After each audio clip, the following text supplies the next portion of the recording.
Olá! Neste vídeo, iniciaremos a preparação de matemática financeira para o concurso do Banco da Amazônia. Este concurso está a cargo da Sesgran-Rio e traz em seu edital os seguintes tópicos. Começando com conceitos gerais, falando sobre valor do dinheiro no tempo, valor presente, valor futuro, juro, taxa de juro e prazo de operação. É a base teórica para o entendimento do que virá depois.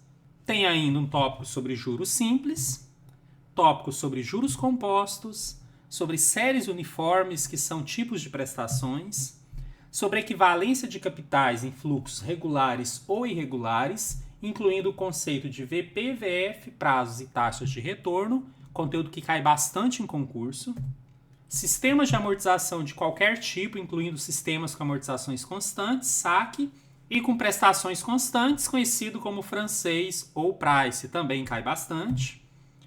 Tem uma parte relativa a descontos, com destaque a desconto racional composto e comercial simples. E ainda uma parte mais matemática sobre sequências numéricas, incluindo leis de formação, progressões aritméticas e progressões geométricas. Aqui no canal você terá um curso completo com tudo isso, com destaque para a resolução de questões da banca Sesgran-Rio. Vale destacar que este curso também serve para outros concursos que têm em seus editais conteúdos parecidos com esse. Neste vídeo falaremos sobre o tópico 1, conceitos gerais, valor do dinheiro no tempo, valor presente, valor futuro, juro, taxa de juro e prazo de operação. Você aprenderá através do exemplo de questões como identificar esses termos em concursos. Uma característica aqui do canal é você ter um material de PDF de alta qualidade sempre disponível. Então vou deixar aí na descrição deste vídeo o link para o material desta primeira aula.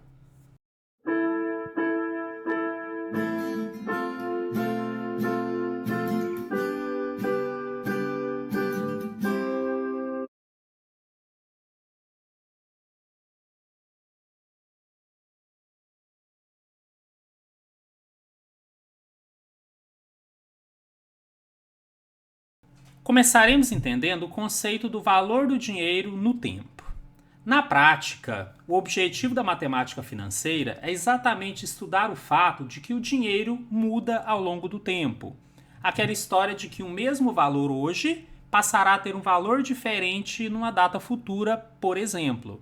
Então, tudo que a gente vai estudar aqui vai basear-se neste fato. E aqui torna importante entender por que isso acontece. Vou trazer um exemplo bem didático para que todos entendam. Imagine que uma pessoa A tem um certo recurso financeiro, um certo valor em dinheiro.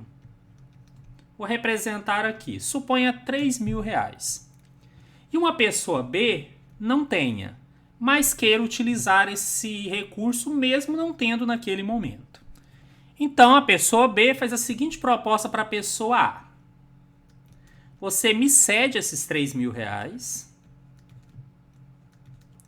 e eu te devolvo no futuro os mesmos R$3.000. Então, cedeu 3.000, recebeu 3.000. Muito provavelmente o A não vai aceitar. E por que não vai? Primeiro, porque há o fator risco. E se de repente ele cede esse valor e o B não paga? Ele vai ficar no prejuízo?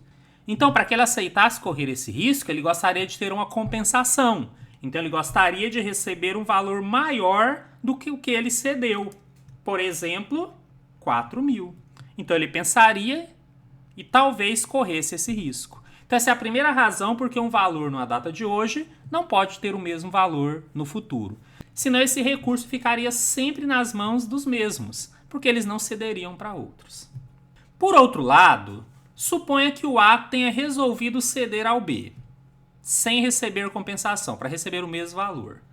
Esse A poderia ter adquirido um certo bem com esse recurso. A partir do momento em que ele cedeu para o B pode adquirir esse bem. Olha, o que levaria uma pessoa a deixar de adquirir algo para que outro pudesse adquirir se não houvesse vantagem nisso? E o que seria essa vantagem? Novamente, a compensação financeira. Ela aceitaria desde que recebesse um valor maior. E nem estamos discutindo o quanto, mas só para explicar a lógica. Então, mais uma vez, ele só aceitaria se de repente ele emprestasse 3, mas pegasse de volta um valor maior, 4.000, por exemplo. Então, isso significa que ele deixou de utilizar aquele recurso para adquirir o bem e cedeu para que outro pudesse fazer. É o fator utilidade. E, finalmente, já supondo que exista sim essa variação no tempo, por que ele emprestaria ao B para receber o mesmo valor, se de repente ele poderia fazer uma outra aplicação em C e naturalmente já receber um valor maior de volta? Então ele optaria por fazer essa operação C e não ceder o valor para aquela pessoa B. Ou seja, ele vai pegar a melhor oportunidade de fazer aquele recurso trazer benefícios. Então esse terceiro item está relacionado à oportunidade. Resumindo, para que alguém, aqui a pessoa A, aceite ceder o seu recurso financeiro para que um B possa utilizar de alguma maneira, ele vai aceitar desde que ele receba um valor maior. E aqui a gente já começa a entender alguns termos importantíssimos na matemática financeira. Ele cede um valor presente para depois receber, com acréscimo de juros, um valor futuro. Esses conceitos são essenciais e nós vamos entrar em detalhes já aqui na sequência. Só quero deixar claro antes que quando eu falo uma pessoa A, estou me referindo, na verdade, a uma instituição autorizada para fazer esse tipo de operação. Um banco, uma financeira. Tá? Em geral, são pessoas jurídicas que podem fazer isso legalmente. Vamos começar entendendo o que significa valor presente. Em geral, esse termo é utilizado para representar algum valor que inicialmente foi aplicado ou financiado. Aqui eu já preciso deixar claro que a gente trabalha muito com essas duas possibilidades. De haver um empréstimo e a pessoa vai depois pagar um valor no futuro, ou uma aplicação, uma poupança, por exemplo, que a pessoa vai receber um valor no futuro. Vale para as duas. O valor presente é aquele valor inicialmente aplicado ou financiado. O que é mais importante para vocês nesse momento, nessa primeira aula? Vocês saberem como identificar que determinado valor dentro de um exercício é referente a um valor presente. Eu vou ajudá-los aqui na sequência. Ou seja, eu vou colocar aqui diversas maneiras de como isso pode aparecer e na sequência eu vou apresentar exemplos onde isso acontece para que a gente identifique juntos. Não vamos resolver os exemplos, não é o objetivo aqui hoje, mas vou ensiná-los na interpretação, que para alguns inclusive é a parte mais difícil. Então é bem importante essa aula, embora teórica, fiquem até o final. Então esse valor presente, que é esse valor inicialmente aplicado ou financiado, às vezes aparece como principal, como capital inicial, como valor financiado, quando for um exercício que envolve juros, valor do empréstimo, mas também pode ser o valor de um investimento, de uma aplicação, pode aparecer como valor atual, que seria um valor hoje, ainda pode aparecer como valor à vista, desde que não haja entrada. Não se preocupe muito com isso, isso vai ficar muito claro durante o curso. Talvez signifique valor recebido. Quando a pessoa faz, por exemplo, um empréstimo, ela está recebendo esse valor hoje. Depois vai pagar no futuro um outro valor. Então veja com alguns exemplos como isso pode aparecer e como você tem que saber identificar para começar a resolver uma questão. É a parte da interpretação. Um banco fez um empréstimo de R$10.000 a um cliente pelo prazo de um mês, cobrando o valor de R$100 a título de juros. Qual foi a taxa de juros que o banco cobrou do cliente? Gente, onde é que está o nosso valor presente? Aqui. Quando ele fala que fez um empréstimo de R$10.000. Ele está pegando esse valor hoje. É o nosso valor presente nesse exercício. E é o nosso único objetivo aqui por enquanto. Identificar. Veja outro exemplo. Uma pessoa tem uma dívida no valor de R$2.000 vencendo no dia de hoje. Com dificuldade de quitá-la, pediu adiamento do pagamento para daqui a 3 meses. Considerando-se uma taxa de juros compostos de 2% ao mês, qual é o valor equivalente aproximadamente que o gerente do banco propôs que ele pagasse em reais? Só queremos identificar o valor presente. E ele está aqui. Tem uma dívida no valor de 2.000 vencendo hoje. Então ele está devendo isso hoje e vai renegociar. Vai ser tudo calculado a partir desse valor presente, que aqui apareceu como valor da dívida. Veja mais um exemplo. Qual é a taxa de juros simples utilizada por uma aplicação para tornar um capital inicial de R$1.000 em um montante de R$ 1.240 no período de um ano? Bom, ele já disse então que você vai aplicar um capital inicial de R$ 1.000. Então aqui também temos o nosso valor presente, um daqueles sinônimos que eu tinha colocado para vocês ali naquela lista. Neste caso, uma loja anuncia uma geladeira cujo preço à vista é de R$ 3.500. Não dispondo deste capital, um cliente se propõe a pagar a geladeira com juros compostos de 4% ao mês em 4 prestações mensais de mesmo valor, sendo a primeira no ato da compra. Qual o valor aproximado da prestação que o cliente está se propondo a pagar em reais? Bom, se a geladeira custa R$ 3.500 e não há entrada, todo esse valor vai ser financiado. Então, esse é um caso onde o valor à vista daquele produto é o nosso valor presente. Mais uma vez, deixando claro que neste vídeo não vamos resolver as questões, será feito futuramente. Aqui estamos apenas aprendendo o conceito e algo muito importante: como identificar isso dentro das questões de concurso. Outro conceito muito importante é o conceito de juro. Então, a gente vai entender esse juro como uma soma em dinheiro a ser paga pelo direito de dispor temporariamente um capital. Ou seja, é aquele valor a mais que uma pessoa que pegou um valor emprestado irá pagar por estar utilizando aquele recurso. Ou aquele valor a mais que a pessoa vai receber quando ela fizer uma aplicação. Então, algumas possibilidades: aparecer realmente como juros, aparecer como acréscimo, aparecer como rendimento, como rentabilidade, como valor acrescido. Lembrando que são algumas possibilidades. Uma questão de concurso pode colocar isso dentro de um contexto e não usar nenhum desses termos. Mas saber esses daqui já ajuda demais no entendimento da resolução das questões. Então também vou mostrar alguns exemplos de como isso já apareceu em questões de concurso.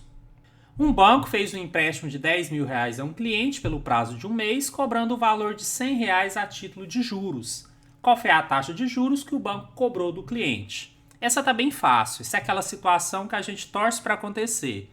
Ele está dizendo claramente que foi pago o valor de R$ 100 a título de juros. Então aqui os juros foram dados e o valor seria R$ 100. Neste caso, um investimento rende a taxa de juros compostos de 12% ao ano com capitalização trimestral. Para obter um rendimento de R$ 609 daqui a 6 meses, deve-se investir hoje em reais. Gente, não se preocupe com a resolução, isso será feito em outro momento. Só identifique. Então, quando ele fala que o rendimento é de R$ 609, é aqui que a gente localiza que foram dados os juros. Também deixando claro que nem todo exercício vai te dar os juros, mas quando for dado, é obrigação a gente saber identificar.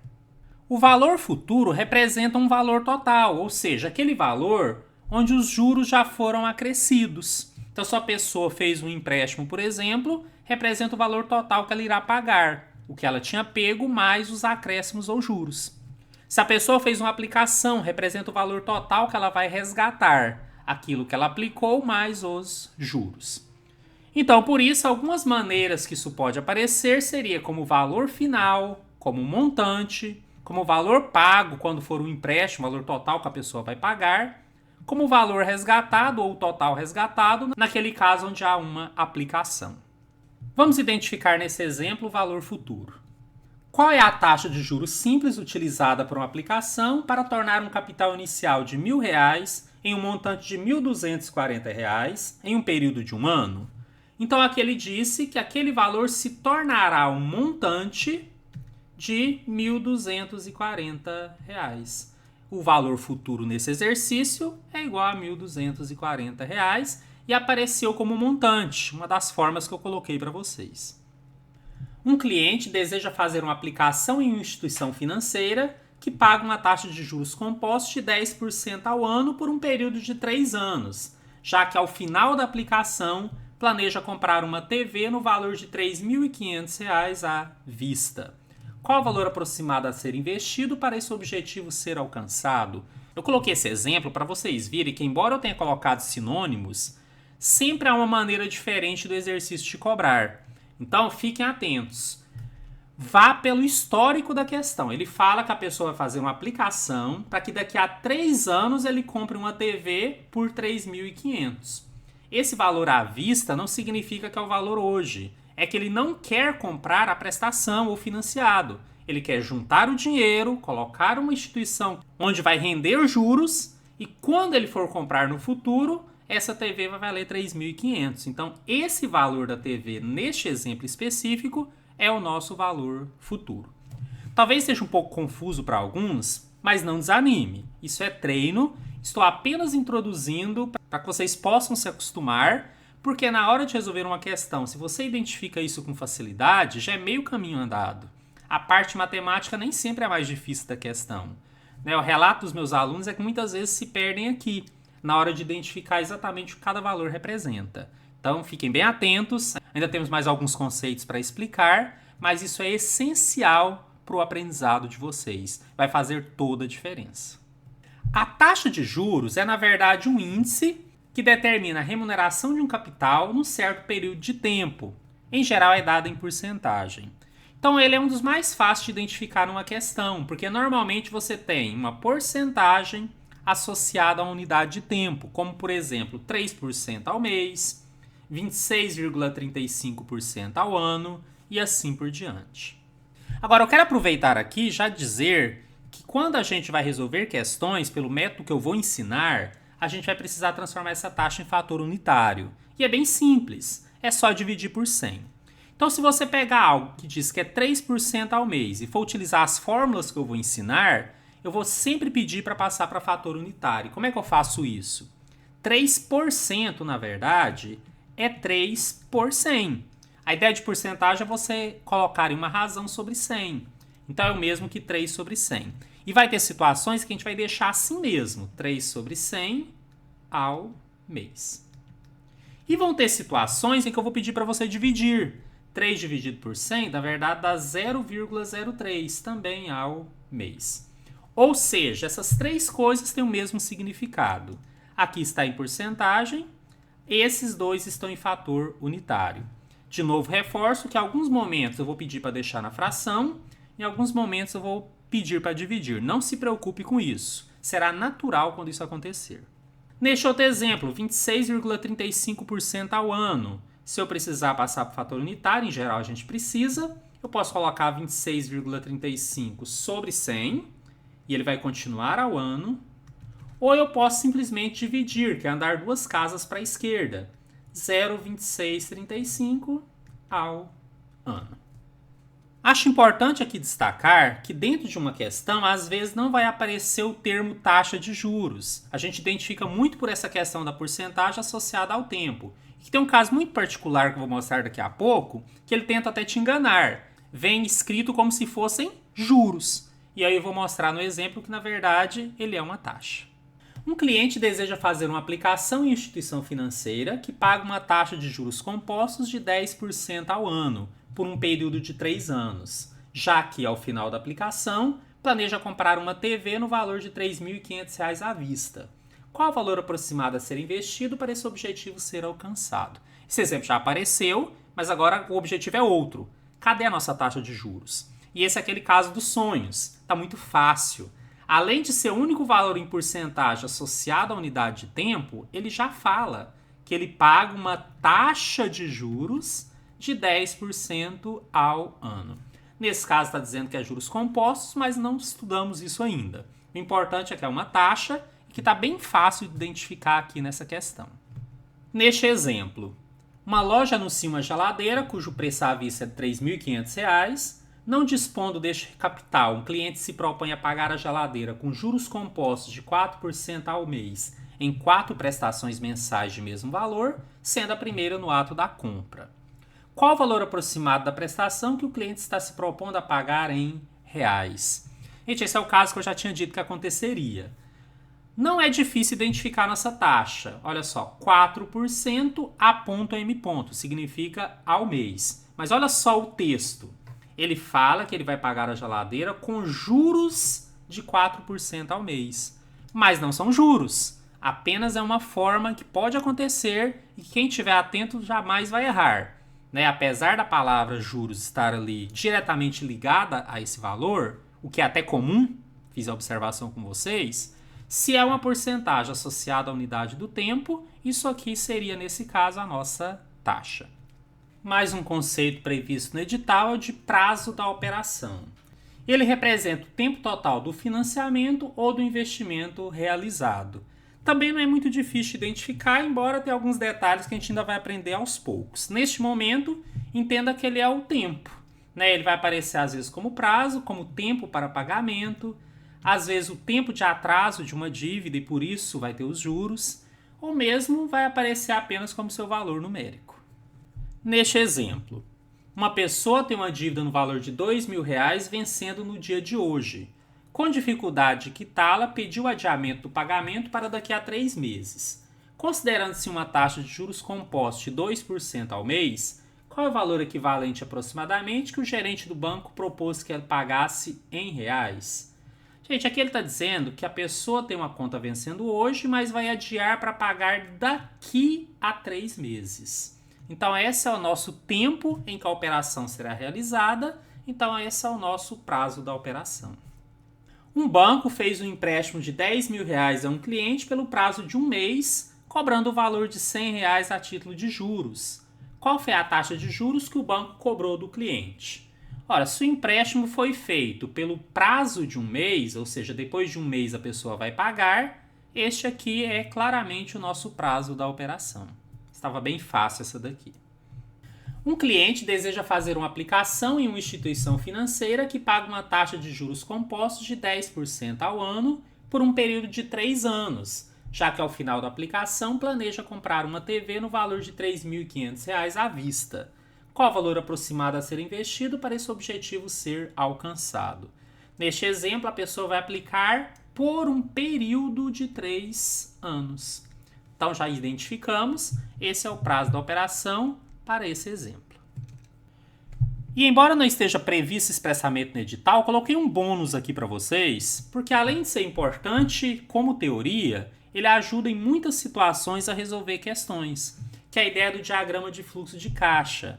Ele, na verdade, é uma linha do tempo, falamos aqui claramente que o objetivo da matemática financeira é saber o que acontece com o dinheiro, que varia ao longo do tempo, e, gente, pode variar de maneiras muito diferentes, como juros simples ou compostos, pagando uma vez só, pagando em várias vezes prestações. Isso nem vem ao caso agora.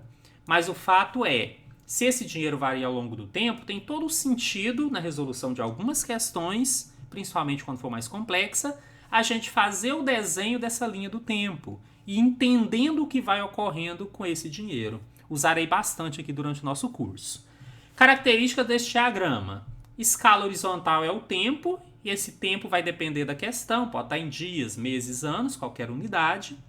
Em geral, a gente inicia no ponto zero, que seria a nossa data inicial, a data que o empréstimo foi feito, a data que foi feita a aplicação e assim por diante. Temos um valor N, estou até me antecipando a coisas que eu vou falar depois, mas ele representa quanto tempo se passou. E aí, se a gente for seguir ele bem rigorosamente, a entrada de dinheiro, que é um recebimento, a gente põe como seta para cima, na vertical, e a saída como setas para baixo. Isso vai ficar mais claro nos desenhos aqui da sequência. Havia dito a vocês que há duas situações básicas onde a gente utiliza bastante a matemática financeira. Quando há uma dívida, um empréstimo ou financiamento, ou quando há uma aplicação. Então vamos ver o primeiro caso. Houve um financiamento. Na data zero, a pessoa foi ao banco e pegou um empréstimo. O que aconteceu então? Entrou o dinheiro ali na conta da pessoa, seta para cima, valor presente. Passou um certo período, N, e a pessoa agora vai pagar. Quando ela for pagar, a seta é para baixo. Só que ela não vai pagar só aquele valor presente. Ela vai pagar o valor futuro, a soma do que ela pegou emprestado mais os juros do período. Então esse diagrama me ajuda, inclusive, a reforçar ainda mais esse conceito. Então no financiamento entra dinheiro aqui no início, depois de um tempo sai dinheiro, seta para baixo, um valor maior. E na operação da aplicação ocorre o contrário. Na data zero, a pessoa abriu mão de um recurso, saiu dinheiro da conta dela, do caixa, seta para baixo, valor presente. Esse dinheiro ficou um tempo no banco, que nós estamos chamando de período de capitalização. Lá na frente do futuro, a pessoa vai resgatar um valor futuro, que é maior que o valor presente. É a soma do valor presente mais juros. Se ela vai resgatar, seta para cima. Tudo isso será utilizado nos próximos vídeos, na verdade, durante o nosso curso. E eu acho que, embora seja teórica, essa aula é muito importante. Então se não ficou muito claro para você, veja o vídeo novamente, pause se for necessário. Temos um material de apoio aí na descrição. E quando for fazer exercício, tiver alguma dúvida, por enquanto podem recorrer ao material. Futuramente, claro, vocês terão que ter mais habilidade em fazer isso sem consulta. Mas neste momento, se você conseguiu entender o básico do que cada valor representa, entender um pouquinho de como identificar isso dentro das questões, você está no caminho certo. Vai ter muita facilidade de entender a resolução efetiva das questões da parte mais matemática a partir do nosso próximo vídeo. Então, conto com você e bons estudos!